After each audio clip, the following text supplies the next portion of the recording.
one thing we were talking about before is the content. Like when I first started, I was just creating a lot of content about the industry, and it was just like everywhere, and it like no purpose. And then I started creating these, like, we called them content rocks. And so now when I'm creating content, I'm creating it for various reasons. So like I'll take the 20 CallRail videos and I want to sell them. So I'm going to sell them somewhere, somehow. I haven't created them yet. And then I'm also going to use them as training for my company. And then I'm also using them in this email. And so the same videos live on YouTube. And actually the content I'm going to sell is all going to be fully available on my YouTube channel, but it'll just be in like a more organized format. So, but the training component also for my employees internally, like I wasn't really thinking about, every time something comes up at ParaCore, I write it down and then I film a video, and then it goes on YouTube, and then it goes in our internal Trainual for Chris Ronzio fans out there. I'm Shaina. I love dogs, I trip a lot, and I happen to have a knack for making pretty sweet videos for businesses. But the more videos we made, the more questions I got about how video and other content can be leveraged to make a bigger impact in their marketing. I mean, 44% of marketers say that producing content is their biggest challenge, yet content marketing is 62% less expensive than outbound and produces 3 times more leads. Now, I know a lot, but I certainly don't know it all, so I made it my mission to talk with content kings, queens, and bosses to learn as much as I could about crushing content marketing, and I'm taking you along with me. Welcome to the Content Coalition.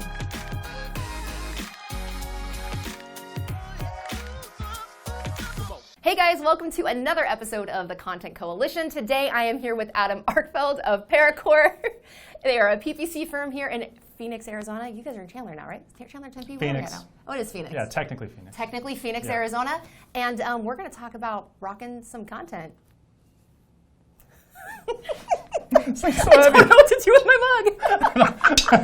All right, I got to get this. Okay, and we're on. All right.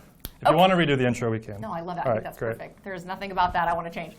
Okay, so one thing that we were talking about prior was that creating educational content is a little bit tough whenever what you do is not that exciting to your audience, right? Yes. Yeah. So let's talk about like PPC and how you were trying to do content, why it wasn't working, and then how it kind of led you into what you're doing now. Yeah. So earlier last year, 2 years ago, I decided obviously content was a way that I wanted to market. And as I started marketing more, I realized that my target market, being business owners and high-level marketers, didn't really care about the PPC content I was creating. Right. So I needed to do something that was more valuable to them instead of just sending them a bunch of PPC content, which just was not valuable. And it took me a while to get there, but I started sending a weekly email that had business advice or tips because they're business owners and marketers. That's more around mindset or like, something that's going on, as far as business owners go. And so that content was a lot more valuable. And so I get a lot more feedback from my list with that content. And then at the bottom of that content, I will link to like a YouTube video or YouTube videos that remind them that I'm the authority in this space. So essentially, I do create the content for PPC, but I don't actually push that it's like a secondary push to my target market, which is business owners and marketers. Gotcha. And it took me forever to get there because I'm an idiot. Well, the problem is, I bet you were just like, I want to tell people how I do what I do so that I'm clearly the authority, and that's the obvious. But when it doesn't work, you got to come up with a plan B. So what types of things were you doing? Video? Were you doing written word? What kind of things were you doing then? Yeah, so I just started creating a bunch of video content and then realizing that people weren't really reading it. And so that all goes to YouTube. I create all that content, I post it on YouTube, do all the SEO stuff. And then for my actual clients, I'm sending an email once a week. And that's really, and then some social stuff too, but really it's the email and then trying to build that list and then supporting it with the PPC content. Gotcha. That's the main stuff. So some of the stuff that I saw you were doing, I don't know if it worked or if it didn't. I just know what I kept seeing online was you with the teddy bear. Was it the? Oh yeah. What was that campaign? Talk about what you were doing there. Yeah, that was another way to. Yeah, that's a good question. So first of all, what was it? Who were you helping? Like, what were you? Yeah. All right, so also we were creating all this content, just like blasting it out, right? So when I first started creating, I'm like, oh, here's like AdWords versus Facebook, right? And it was like stupid. It was just like kind of generic and it was everywhere. So then we wanted to focus it around like this idea of like content rocks. So in that case, we used that prop, which is a huge teddy bear wearing a CallRail t-shirt. Yeah. And we created like 12 videos around just the CallRail interface and platform. And so the idea is we're a PPC marketing agency. So anyone that's fairly deep into PPC, not anyone, many people that are fairly deep into PPC are looking for CallRail or looking at Unbounce. And so they're searching for support on those platforms, and then they run across us educating them on those platforms. And so then when they realize that they need help, then they contact us as the authority. Gotcha. So what is CallRail, just to kind of get some backstory? Yeah. CallRail is a call tracking and monitoring system that we use a lot in paid media. Gotcha. Yep. Okay. And Unbounce is? Landing page platform. Okay, perfect. Yeah, landing page builder. Yeah, I know this. I just don't know if Yeah. everybody No, knows this. sorry, yeah. No, it's okay. Yeah. Go ahead. Continue on. So that was incredibly valuable. And I would say most of our leads on YouTube most of our leads for ParaCore come from YouTube and our CallRail content. Okay. Just So it works. very narrowed down. Yeah, it does work. Yeah. Absolutely. Because people don't really Google like PPC agency, and then the people that are Googling like how to run PPC ads are like usually freelancers or someone that are actually doing them. Right. But a lot of times people that are doing it on their own and like crossing the threshold of this is too advanced for me are Googling like how to incorporate CallRail, how to build landing pages with Unbounce. And so then when they see a PPC agency educating them, it's just then they reach out. It's a natural extension. Smart. So that was actually a way for you to vet the people who were seeing your content also, because they understand PPC enough to be in that like more advanced stage. So you don't have to like start from scratch. And I'm not competing, and I'm also not competing against other PPC agencies. Right. Right? Right. I'm not really competing against anybody. Like, sorry, CallRail, I love you guys, but they don't have any content on YouTube. I think fill the void, I literally right? think I'm more the authority on YouTube than they are with CallRail because Sure. I push so much content out there. And so anyone looking for help with CallRail, which is a large call tracking system, runs across ParaCore all day. That's awesome. Very quickly. So that really worked for you then. Yeah, that's definitely we're putting more resources into that. So you're using that not as just like organic search through YouTube and Google. Are you doing any paid behind that, or did you? We did, yes, we did some discovery ads on YouTube behind that. We recently turned them off, but we'll probably turn them back on. Yeah. So did you see a dip when you turned them off, or what's the thought behind that? We saw a dip in traffic. Well, we started getting more organic traffic to our YouTube page. Yeah. So we saw a dip in traffic, a big increase in watch time. So we were just investing in some other things to try them out, but I think money's gonna go back to that. Gotcha. Yeah. Very cool. So walk me through the process then of like a good content campaign that you've created that actually like A to Z, they watch, they get hit somehow with it, and then it takes them to you guys. A good content campaign? Yeah, I mean, I think kind of what we described to a large degree. I mean, basically someone's generally entering our ecosystem through something like a paid ad on Facebook or a paid ad on YouTube or organic YouTube. Like those are kind of the areas where people start to discover us. And then they'll see a video and they'll either see a video on YouTube or we take the exact same videos and put them on our website. So they'll see a video in one of those two places, end up on our website, get a retargeting pixel, and then they'll be followed and nurtured for a while. And at some point, they will generally convert in some way, and then they get dropped on our email list, which then pushes them to business owner email content. Gotcha. So, yeah, I think that's right. Yeah, it. That's That a nice basically little covers it. journey. Yeah. What's your nurture campaign look like? Right now, it's just those weekly emails. Gotcha. Okay. Yeah, I haven't built out like a strong value proposition campaign. Yeah. But yeah. Okay. So one thing that we are telling everybody at the end of every episode, this is not the end, but I'm just wanting to get it on your brain. It's over. So because it brings up a lot of like other stuff that I have like awesome questions about, because I'm like, oh, tell me more, because I want to implement it, is in the next 48 hours that people are listening, watching, whatever, I want them to be able to implement something that doesn't require like a huge team or anything crazy, but just like a one-step thing that they can actually do in 48 hours that will put them ahead of where they are now in their content. Like, what would you suggest to somebody listening who may be in a situation like where you were in, that's like, the stuff that I do, nobody wants to learn about, but I'm also a valuable asset. How do I make my content push forward? Bar none, I would say the weekly email to some sort of an email list, it has been totally game changer for me as far as relevancy, staying in front of people. I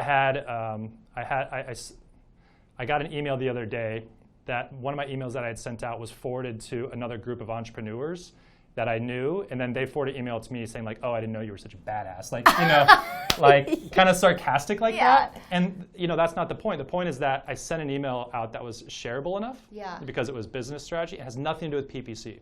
But all the entrepreneurs in that group, a lot of them know who I am. but it made it shareable content, and PPC is like not really shareable content.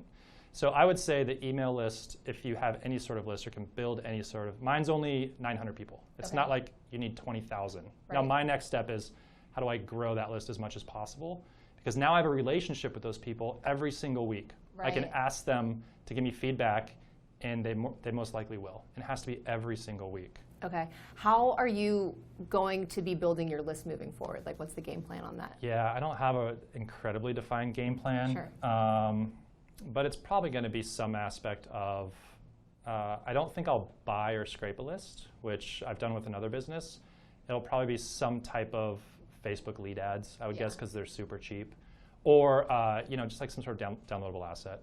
We're putting together like a 20 video series that's very comprehensive on CallRail. And so it might be, someone opts in to get a portion of those videos, and then they'll get on the list, something like that. Absolutely. So when I was talking to Will, he was saying that, and I don't know where that episode lands here, but anyway, you'll hear about Will's strategy in a little bit. But he was talking about how the more information he asked for one of his video assets, the more opt-ins he got. He was asking for email, he was getting emails, and then he was like, I'm going to ask for a phone number to see how this does. He goes, the more fields he put on there that people would have to fill out to his gated content, the more people would opt in. Yeah, it's like the opposite of what I was like, I see fields that I need to fill in. I'm like, oh, I don't know. But apparently for him, it was a completely different situation. So that's not a bad way to go with it. Yeah. Especially if it's a series that you're creating, and they're like, okay, well, if you want to see video 4, trail it on to be like, and in next week's video, and then. I hope to sell that series too. So one thing we were talking about before is the content. When I first started, I was just creating a lot of content about the industry, and it was just everywhere, and it no purpose. And then I started creating these we called them content rocks. And so now when I'm creating content, I'm creating it for various reasons. So I'll take the 20 CallRail videos and I want to sell them. So I'm going to sell them somewhere somehow. I haven't created them yet. And then I'm also going to use them as training for my company. And then I'm also using them in this email. And so the same videos live on YouTube. And actually the content I'm going to sell is all going to be fully available on my YouTube channel, but it'll just be in a more organized format. So, but the training component also for my employees internally, I wasn't really thinking about, every time something comes up at ParaCore, I write it down and then I film a video, and then it goes on YouTube, and then it goes in our internal Trainual for Chris Ronzio fans out there. Hey. My affiliate code is... We'll put his affiliate code at the bottom of this one. Call them. Yeah, call them.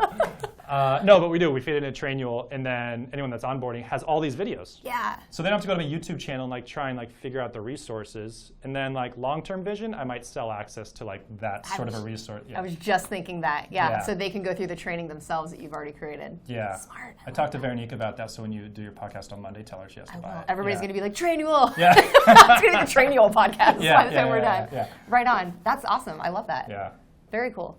I built a course on ClickFunnels at one point, which is a lot of fun, and it's just the Trainual platform is a lot better in training. Yeah. Okay, so back to the email strategy then.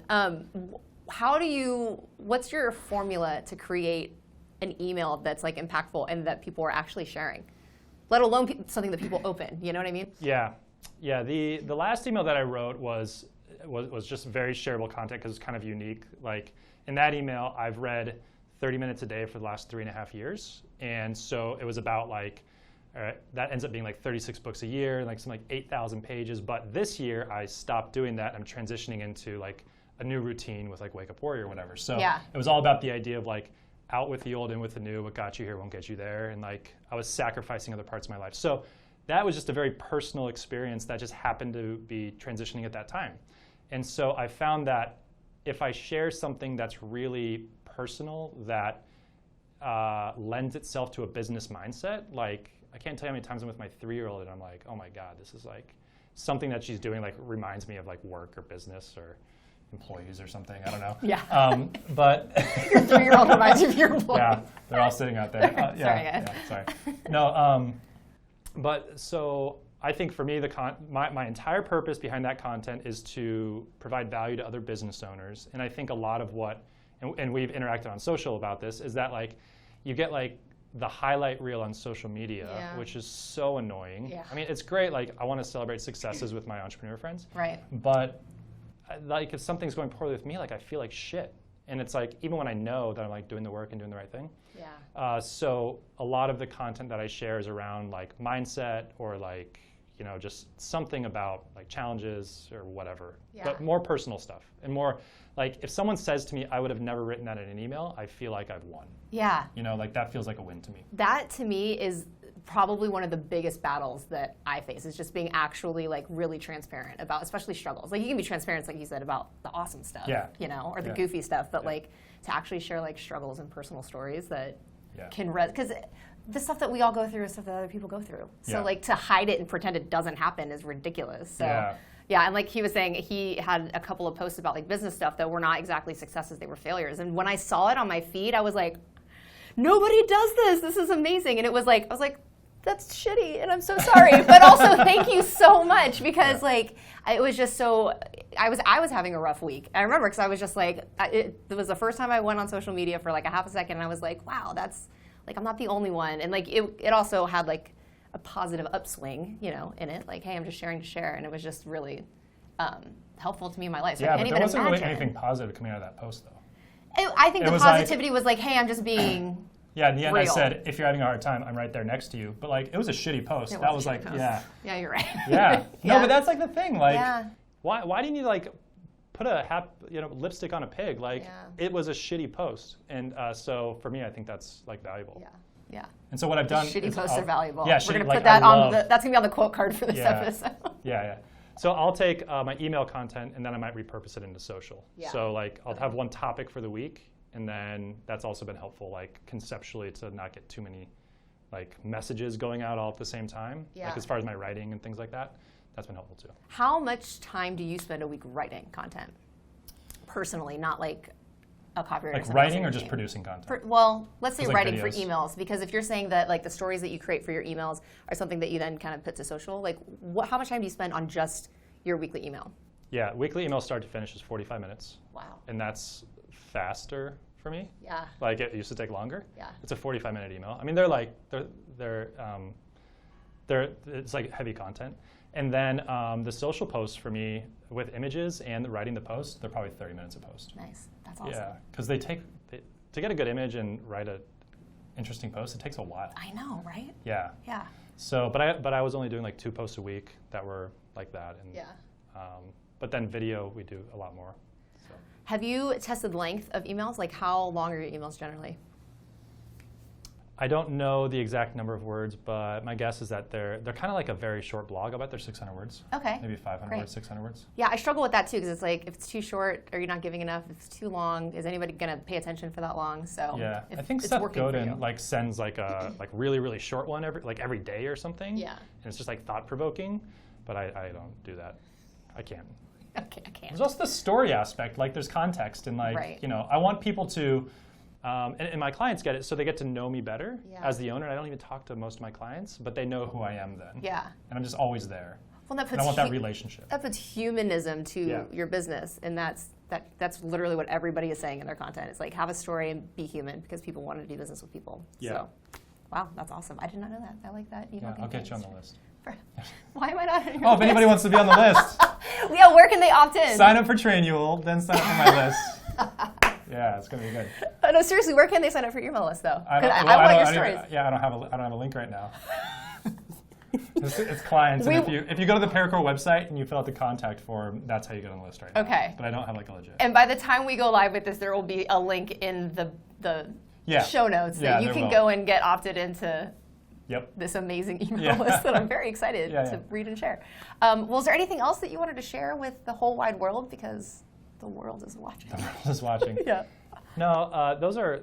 I've only been doing content for probably a year and a half or so. Like really focusing on like doing a lot of video and things like that. Yeah. So those are just the things I've learned in a year and a half. So, and with all of like these vast wells of content that you're creating for these other businesses, is that helping relationships with them? Like, how is that working between you and them also? Yeah, that's a good question.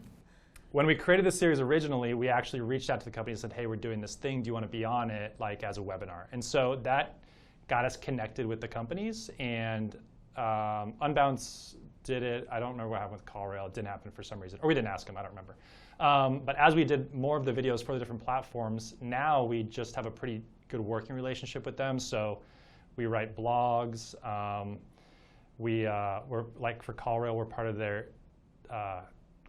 community advisory board. Advisory board. And now we're a CallRail agency partner in their affiliate program, and we're going to be creating more content for them. So it's, yeah, I mean, just being able to create relationships with them has been, it's like, I don't know, you're just basically marketing them. Of course they're going to love you.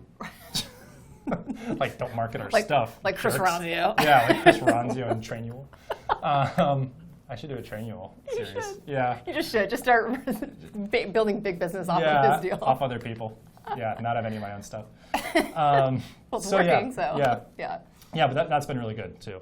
And then even like, so the community advisory panel or council for CallRail, like that's a thing where, you know, we're kind of involved in different beta tests and conversations, and like I contribute on the forum a little bit more, and people will call and they're like, they will literally hire us because of our CallRail expertise, because they're just like, nobody else like does that. Yeah. Like nobody else is like really an expert at this third-party platform. Right. You know, like right. We're using Unbounce. Like I need an expert at Unbounce, and like people don't advertise themselves as experts at platforms a lot of the time. Right. I mean, ClickFunnels is an exception. Sure. So that's actually worked out really, really well for us. That's awesome. I know that we went through a lot. Like for me, the email stuff is really helpful because when people think content, like they're always like video or blogs or, you know, just how they're promoting stuff on social media. So that was the first time literally anybody's talked about email, because I don't know how really successful it is for a lot of people. It's just like something they know they have to do. So having it get shared to your own group, inner circle, and come right on But that. we did like newsletters and all that shit, and like nobody cares about that. Right. It's because there's not any value. Yeah. Right? And so my entire thing was, how do I stay in front of the people that have reached out to me already? Like these are my leads, like people that have come in on a regular basis. And like the only way that you can do that consistently is through email. Like you can't do it on Facebook because they're not all on Facebook, but they've all given you their email. And basically everyone reads their email. Like I get it, we get a lot of emails, but my open rates are, I don't know, like somewhere between 18 and 25%. There you go. And that's a decent number of people opening the email. Yeah. Yeah. At what, 800-900 people? Yeah. That's not bad. Yeah. So when I figure out how to grow that email list, I'm going to come back on your podcast and talk about that. There's going to be real coffee in that mug. And I want to watch you try to drink it. That's going to be amazing. Yeah. Cool. Well, thank you. This has been awesome. Thank you very much. It's funny because every time I'm sitting here talking to somebody, like I get more excited about stuff I want to do, and I'm like, it's going to be a challenge for myself with the whole like email campaign thing because I'm really excited to do that. Yeah. Also, we're going to become an expert in somebody else's stuff. That's happening. Do it. So do it. Awesome. Thank you, Adam. Thank you. You guys have a great week, and we will talk to you or see you next time. Thank you so much for checking out this episode of the Content Coalition. Now, whether you're listening or watching, make sure that you subscribe to the YouTube channel and to whatever platform you're listening to it on, because you're not going to want to miss out on the incredible things that I'm learning with these amazing content marketing pros. So make sure you subscribe, and we will talk to you next week.